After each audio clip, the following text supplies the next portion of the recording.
Bienvenidos a una nueva emisión de Nuestras Historias, programa destinado a difundir los cortometrajes realizados por estudiantes de la provincia de Córdoba.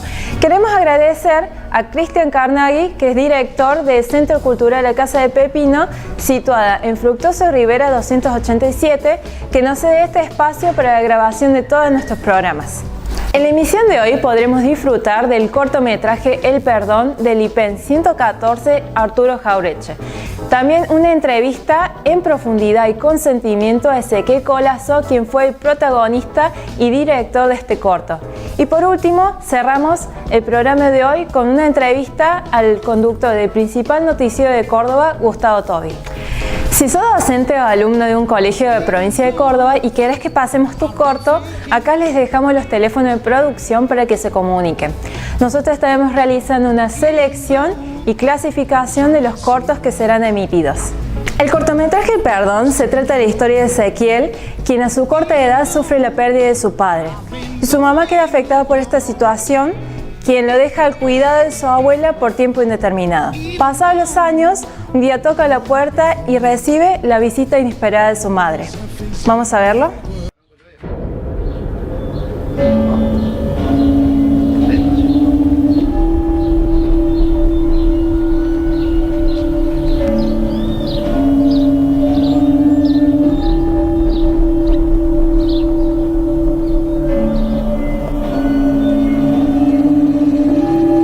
Desde que tengo noción, tengo recuerdos de mi padre. Aunque son muy escasos, por cosas de la vida, mi padre no me vio crecer. Él falleció cuando yo apenas tenía 5 años. Ya pasaron 14 años, y obviamente, de mucho no me puedo acordar. En mi inocencia pensaba que era feliz, pero de ahí, todo dio un giro. Y anda a jugar. ¿Para qué tenés tanto juguete? Anda a jugar.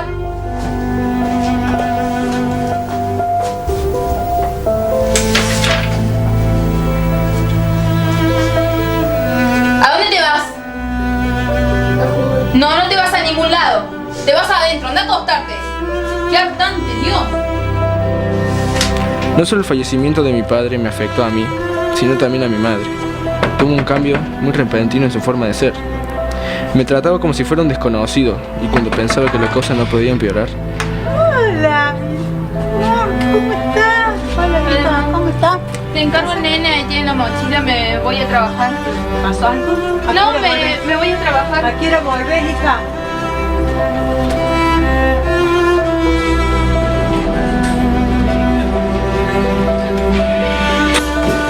La abuela estaba desayunando solita.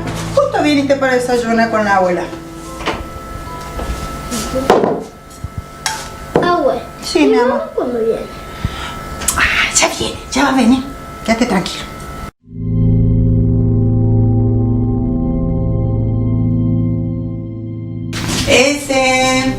Oh, ¿qué te pasa, mi amor? Abuela. ¿Cuándo va a venir mamá? Ah, ya viene la mamá. Mira, te olvidaste las galletas que estaban ricas. ¿Querés ver una peli con la abuela? Bueno.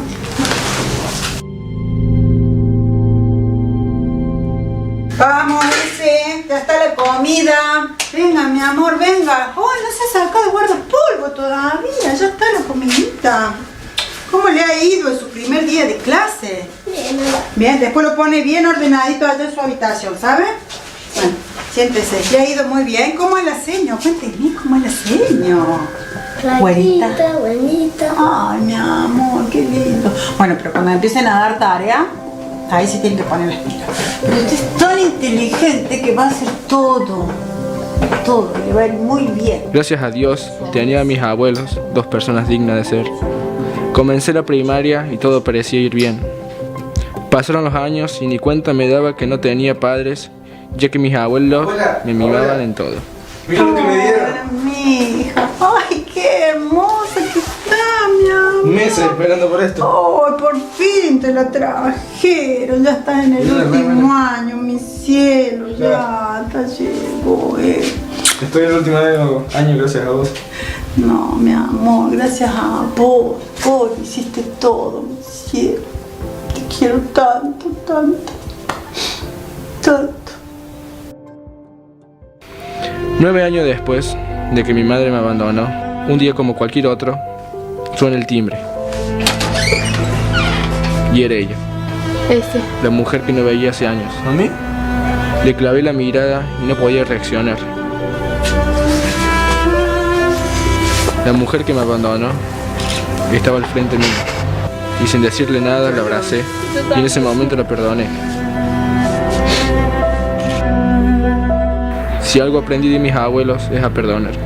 Aprendí a levantarme y no ahogarme en mi orgullo. Aprendí que perdonar te hace libre.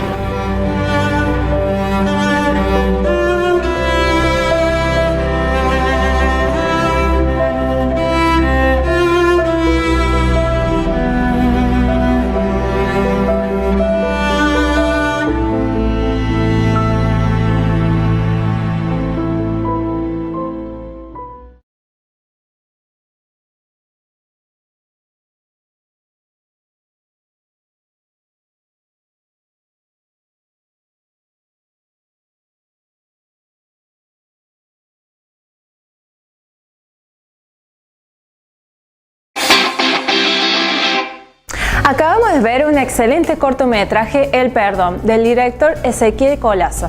Una hermosa historia. Nosotros queríamos saber un poco más de esta historia verídica, por eso le realizamos una entrevista a Ezequiel Colazo, quien nos comentó cómo surgió la historia, cómo lo filmaron y aparte aprovechó para dejarnos un gran mensaje de vida.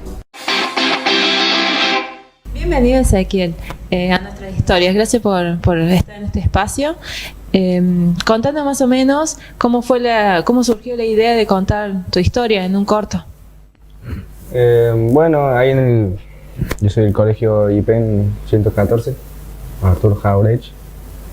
En un día de clase normal llegó el profesor con la idea de hacer un corto. Y no, digo, qué viaje. Yo sinceramente prefería la prueba antes de escribir todo eso. Y bueno, no quedó otra, era por la nota. Así que, bueno, escribimos, cada compañero escribió su historia. Muchas historias muy lindas, por cierto. Y bueno, cuando terminamos de escribir las historias, había que pasar a leer al frente de todos para luego realizar la votación. Sí. Y bueno, cuando en el momento de la votación quedó esta, El Perdón, la que hice yo.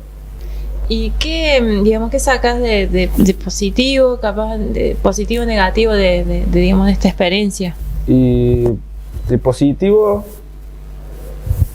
lo dice específicamente el título, el perdón.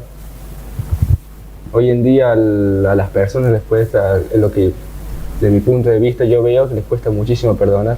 Yo he pasado por situaciones en que a mí mismo me ha costado mucho perdonar a las personas.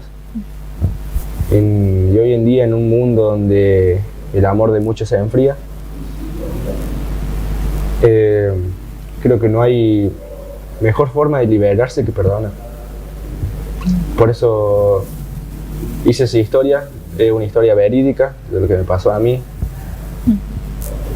Y yo viví con ese tiempo, con esa raíz de amargura mucho tiempo.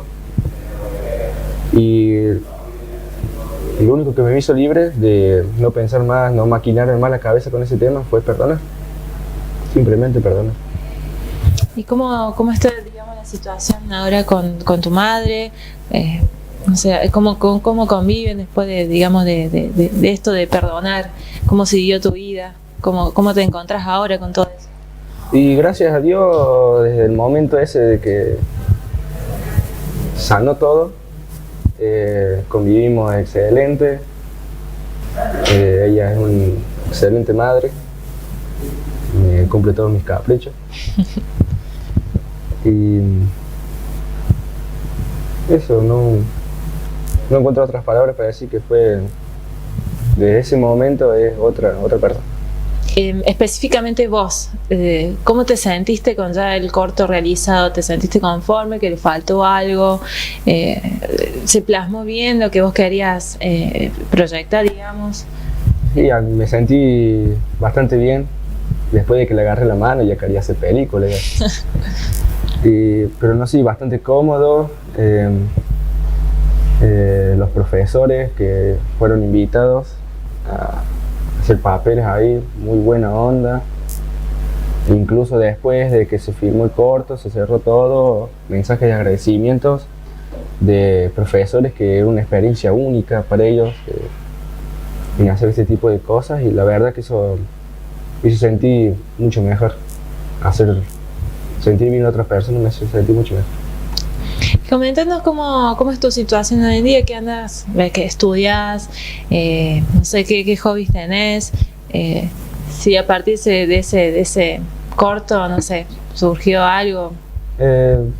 Sí, lo que saqué de positivo de ese corto, que para mí es un buen mensaje para el resto de jóvenes, adolescentes, que a lo mejor están pasando por la misma o una situación más complicada, y que piensan en el suicidio o ir por un mal camino. Y yo creo que con esto dejo un buen mensaje que demuestra que el suicidio o las drogas o el alcohol no es lo que soluciona los problemas, para nada. Y me siento conforme con eso y me siento muy bien. De corazón me siento muy bien. Y actualmente estoy estudiando en la Universidad Nacional de Córdoba, profesor de historia, el primer año que estoy haciendo. De hobby tengo la música, el fútbol. Por lo que me alcanza el tiempo es eso, en el momento. Y para ir cerrando, ¿qué mensaje le darías? Recién acabas de decir que está bueno tomar este corto, que vos decís te sentís muy bien de decirles que hay otra salida y demás. Lo que yo le diría, que como te dije recién, que no hay otra salida, que no sea Dios primeramente, los principios que inculca la familia, porque yo vengo de una familia disfuncional, no es como normalmente se ve, padre, madre, hijos. A mí me criaron mis abuelos toda mi vida, pero me han inculcado principios muy fundamentales. Yo creo que la primera salida es Dios, antes que todo. Y es lo único, para mí es lo único. No hay drogas, no hay alcohol, no hay fiestas que llenen ese vacío. Y es lo que a mí me hizo bien, sinceramente me hizo bien. Bueno, muchas gracias por tu tiempo y bueno, y compartirnos tu historia. Hemos podido disfrutar de una emotiva entrevista. Gracias, Ezequiel, por abrirte y contarnos un poquito más de tu vida. Le mandamos un saludo enorme a la mamá de Ezequiel y a toda su familia. Ahora vamos a una breve pausa y en el próximo bloque tendremos la entrevista a Cristian Carnaghi, director del Centro Cultural Casa de Pepino, un breve resumen de lo que fue la capacitación audiovisual de nuestras historias y la frutilla de postre. La entrevista a Gustavo Tobi.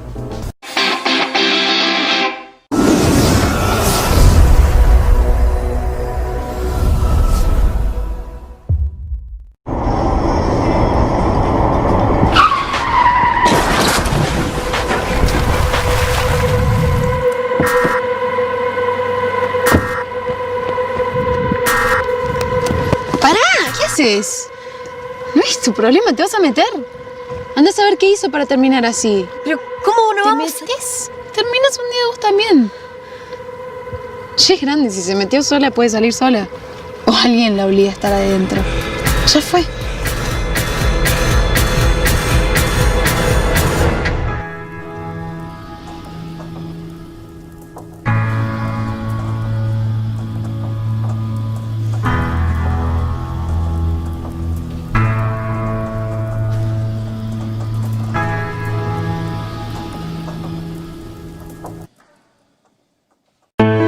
Qué linda nena. Pero qué seria. A ver, una sonrisa. ¿Ustedes ya se vacunaron contra la neumonía? No. A ver si encima me enfermo.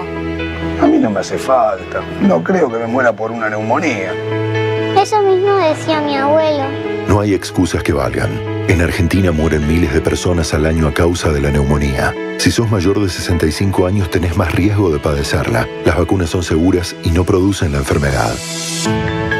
¡Abuelo! Finalmente lo convencimos y se vacunó para prevenir la neumonía. Vacunate ya. La neumonía te puede matar. La vacuna la puede evitar.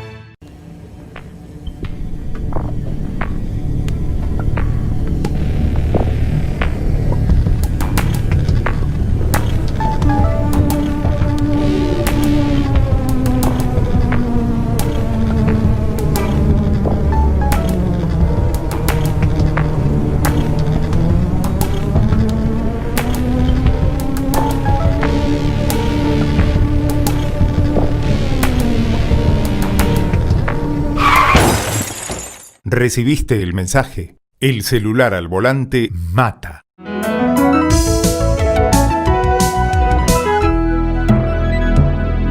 Luchemos por la vida.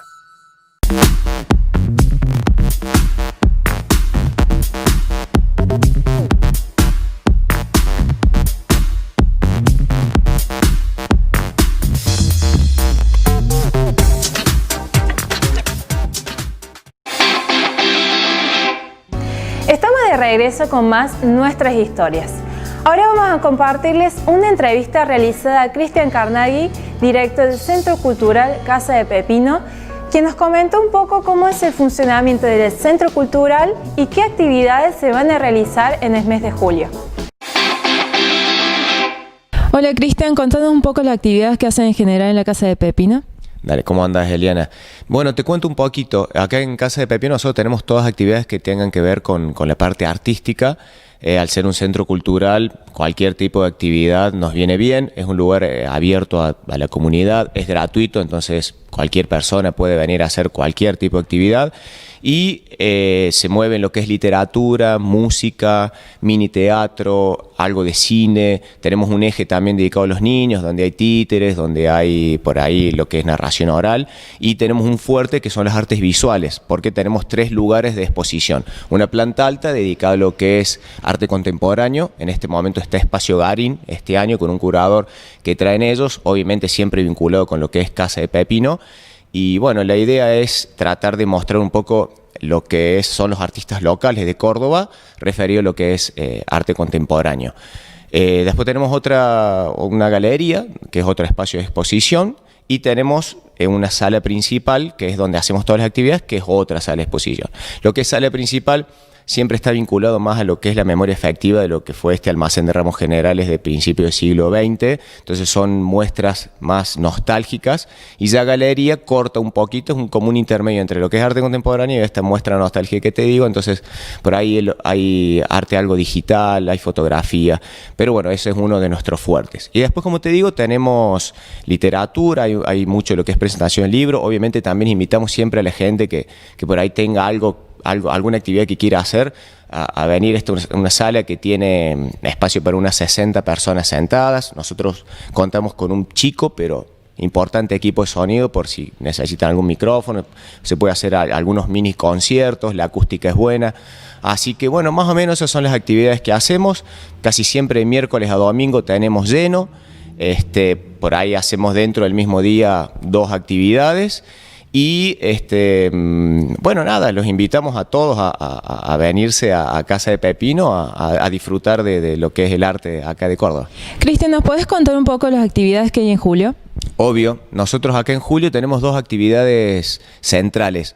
Una de lo que son títeres en vacaciones de invierno, va a haber 2 compañías todos los días de las vacaciones a las 5 de la tarde con una entrada muy económica de 100 pesos, obras para toda la familia, así que bueno, ya sabe la gente que puede traer a sus hijos. Y después tenemos otra actividad muy linda que se llama Sacale Punta, que la está haciendo un chico, Fere Dueli. Él es dibujante, hace historietas y bueno, invitamos a todas personas, sepan o no sepan dibujar, todos los miércoles de julio a las 7 de la tarde a formar parte de esta actividad. Nosotros acá le damos todos los materiales, ellos tienen que venir, como te digo, sepan o no sepan dibujar, a dibujar, a hacer historietas, a hacer dibujo, a hacer pintura, todo lo que el profe les vaya diciendo, y también es gratuito, así que bueno, tenemos julio a full.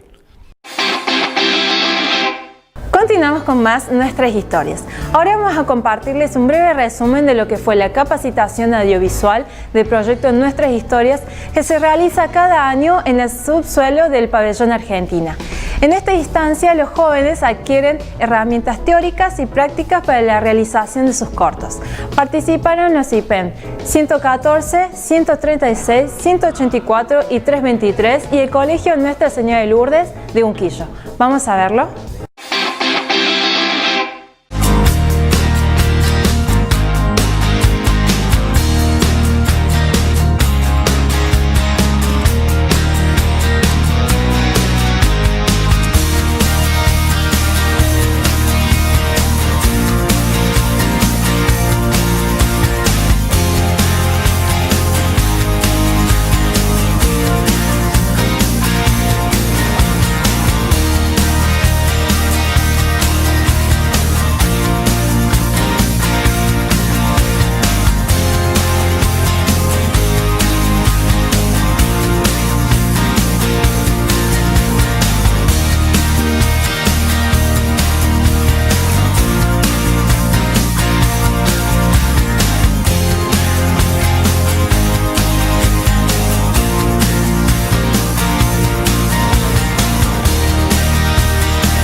Finalizando el programa y vamos a disfrutar de la primera parte de una entrevista súper interesante y productiva realizada al conductor del principal noticiero de Córdoba, Gustavo Tobi. ¿Vamos a verla? Nos encontramos con el conductor del principal noticiero de Córdoba. Bienvenido, Gustavo, del programa Nuestras Historias. ¿Qué tal? ¿Cómo les va? Gracias por tu tiempo. Queríamos saber cómo es la vida de Gustavo Tobi. ¿Cómo es un día en la vida de Gustavo Tobi? Bueno, todo depende de las noticias. Es decir, normalmente el día comienza muy temprano porque el noticiero va temprano. El noticiero sale a las 12 y entonces hay que tener por lo menos la base lista. Hay que tenerla alrededor de las 9:30 de la mañana. Está lo que nosotros le llamamos la base. De manera tal que hay que hacer una evaluación entre los hechos que tienen trascendencia continuada, digamos así, renovar todo lo que, si lo último que pasó en el día anterior, la noticia que sigue, actualizarla si tiene continuidad, si ha tenido mucha relevancia una noticia que haya sido de los últimos momentos, entonces sí la incluimos, pero después manda la noticia. Hay veces que tenés todo estructurado y de golpe, qué sé yo, se cayeron las Torres Gemelas, por decir algo, ¿no es cierto? Todo lo demás queda relegado. De manera tal que eso es una base y después hay que tener en cuenta que en Córdoba, al igual que en el país y en otros lugares del mundo, las noticias fuertes comienzan a producirse de las 10:30 de la mañana en adelante, de manera tal que muchas de las cosas que acontecen están aconteciendo mientras el noticiero está en el aire, de manera tal que es un cambio permanente. Bueno, y el día termina, como te decía recién fuera de cámara, cuando se termina la noticia, porque los periodistas no hacemos bulones, si no vamos por tanto ni ninguna de esas cosas. Hay un horario determinado, mi horario es matutino, pero eso no implica que, por ejemplo, producida la noticia de la designación de Pichetto como candidato a vicepresidente de la Nación, eran las 5:30 de la tarde me viene urgente acá porque, aunque yo no salgo en Telenoche, sí, yo sé que mi aporte puede ser importante y además me gusta estar cerca de la cocina de las noticias, así que ese es el tema. ¿Qué fue lo que te inspiró para seguir esta carrera y qué te inspira para seguir? Porque uno podría decir, bueno, es conocido, pero continúa, digamos, en la televisión. ¿Qué es lo que te lleva a continuar? A mí me lleva a continuar en años como este, por ejemplo, pienso que tengo una responsabilidad enorme porque pienso que la palabra mía puede llegar a digamos así, a clarificar las cosas a mucha gente que está absolutamente desorientada. Es un momento de gran incertidumbre y aquí está en juego directamente el proceso democrático, de manera tal que yo creo que mi palabra, en un sentido o del otro, puede llegar a ser importante para todos aquellos que realmente aman la democracia en el país. Eso es uno de los motivos por los cuales en este año en particular ese es el principal motor, pero el principal motor que yo he tenido a lo largo de toda mi carrera ha sido tratar de educar, aunque más no sea a través de la televisión, un ratito a la gente para clarificar cosas y señalar la importancia de la educación, porque es un tema que lamentablemente no se toca, no es prioritario, y es la forma en que han cambiado los países que han evolucionado en el mundo. Lo primero que han hecho ha sido cambiar la educación, porque si no cambias la educación, tenés procesos dictatoriales, tenés teocracias como las que existen, muchas de ellas en el Medio Oriente, y pensamientos únicos, y todo eso es algo consecuencia de la falta de educación de la gente. Es decir, un pueblo bien educado es imposible que sea dominado por cualquier autócrata. Ese es el tema. Eso es lo que he tratado siempre, y sobre todo poner sobre la mesa los problemas básicos, porque como falta de educación, hay falta de preparación para el trabajo. Al haber falta de preparación del trabajo hay pobreza, al haber pobreza hay falta de vivienda, al haber falta de vivienda y falta de trabajo hay delincuencia. Está todo concatenado, pero el eslabón principal es la educación. Entonces, desde la corrección en el lenguaje hasta la mejor forma de comportamiento y el resaltar los hechos positivos, yo creo que esa es una de las tareas fundamentales que tiene que tener el periodismo. Y dentro de ese derrotero, lo fundamental es exigirle a aquellos que son responsables de llevar adelante la educación en el país que hagan lo que tienen que hacer.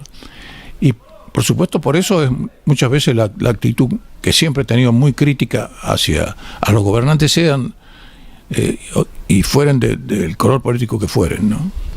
Y en tu larga experiencia, ¿cuál es un hecho que te haya como marcado, o que digas, si eso fue lo que me cambió, o sea, en hechos puntuales que sea memorable, o que siempre esté en una reunión y diga, sí, tal año me pasó tal cosa como importante o recordable, o sea, memorable, perdón? Sí, no te puedo decir que haya sido solo uno, pero sí una época. Y lo peor fue la época de la dictadura militar, ¿no? Porque me tocaba estar en la calle, me tocaba tener algunos hechos realmente muy terribles, porque no podían ser otra cosa. Y entonces lo que más me tocó fue la reacción mía ante ese hecho. Era épocas de la lucha contra el terrorismo por parte de las Fuerzas Armadas. Y teníamos información de que había habido un tiroteo muy importante en Barrio Las Flores. Entonces no sabíamos exactamente dónde era, sabíamos que el tiroteo había sido en Barrio Las Flores. Entonces, cada vez que se producía un procedimiento de esas características, los militares hacían que la gente cerrara las puertas, así que nadie sabía exactamente dónde era. Y yo llegué a ese lugar por el olor a sangre. El olor a sangre me condujo hacia el lugar donde estaba esa gente. Yo sí conocía muy bien el olor a sangre porque estudié medicina. Y entonces, a pesar de que fueron tan solo 3 años, yo me metí en todas partes y participaba de algunas operaciones. Y el olor a sangre era algo que lo tenía perfectamente identificado. Y cuando entramos a ese lugar, la sangre que había en el piso era de aproximadamente 4 centímetros, es decir, casi nos resbalábamos en la sangre porque los muertos eran 5. Y se habían desangrado porque los militares eran terribles, eran unos carniceros, los habían acribillado. Entonces cubrí la nota y entonces después dije, ¿cómo puede ser posible que yo haya podido hacer esa nota y mantener una frialdad para hacerla? ¿Cómo es posible que yo haya pasado por una experiencia tan terrible y que no me haya dado cuenta en el momento de lo espantoso de lo que estaba viviendo? Es decir, eran seres humanos, equivocados o no, asesinos a lo mejor ellos mismos, como eran muchos terroristas, pero eran seres humanos y tener que pasar por esa experiencia espantosa y ver lo que teníamos que cubrir a diario y poder mantener la calma para hacer una nota de ese tipo, me sorprendía a mí mismo. Y eso, yo dije, bueno, después de estas cosas, ¿qué me queda por ver? Y realmente he visto muchas cosas terribles, a lo mejor más pequeñas, el hambre de la gente, por ejemplo, que es terrible porque también es una forma de matar a la gente. Y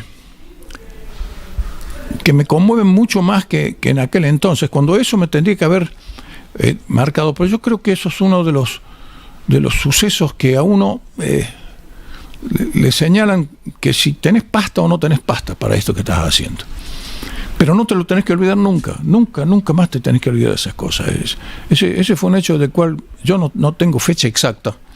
Fue en la época más terrible de la lucha de los militares en contra del terrorismo. Es decir, que debe haber sido por allí, por el 76, 77, muy probablemente puede haber sido. Pero uno de los tantos hechos más, ¿no? Y que después de eso ni siquiera quedó registro porque los mismos militares se llevaban el material, venían hacia un procedimiento. Hemos finalizado otra emisión de Nuestras Historias. Los esperamos nuevamente el sábado que viene a las 15 horas por el canal 15.2 de la TDA. Recuerden, si sos docente o alumno y querés que pasemos tu corto, acá le dejamos nuevamente los teléfonos de producción para que se comuniquen. Nosotros estaremos haciendo una selección y clasificación de los cortos que serán emitidos. Recuerden, nos estaremos viendo el sábado que viene a las 15 horas por el canal 15.2 de la TDA. Chao, chao.